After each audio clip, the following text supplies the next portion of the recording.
ఇక్కడ క్లోరిన్ విషయంలో గమనించినట్లయితే క్లోరిన్ లోపల మొత్తంగా 17 ఎలక్ట్రాన్స్ అనేటువంటి ఉన్నాయి.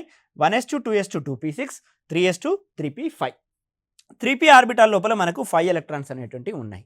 ఇంతకుముందు చెప్పినట్లే చిట్ట చివరి కక్ష లోపల 8 ఎలక్ట్రాన్లు కనుక ఉన్నట్లయితే దాన్ని మనం అష్టక విన్యాసం అని, అష్టక విన్యాసాన్ని కలిగి ఉన్న పరమాణువులు లేదా అయాన్లు అధిక స్థిరత్వాన్ని కలిగి ఉంటాయి.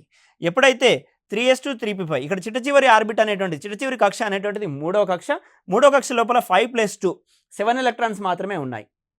అష్టక విన్యాసాన్ని పొందడం కోసము మనము ఇంకొక ఎలక్ట్రాన్ని యాడ్ చేయాల్సినటువంటి పరిస్థితి ఇక్కడ, లేదా క్లోరిన్ అనేటువంటిది ఇంకొక ఎలక్ట్రాన్ని గ్రహించాల్సిన పరిస్థితి. So that chlorine plus 1 electron gives rise to Cl-1.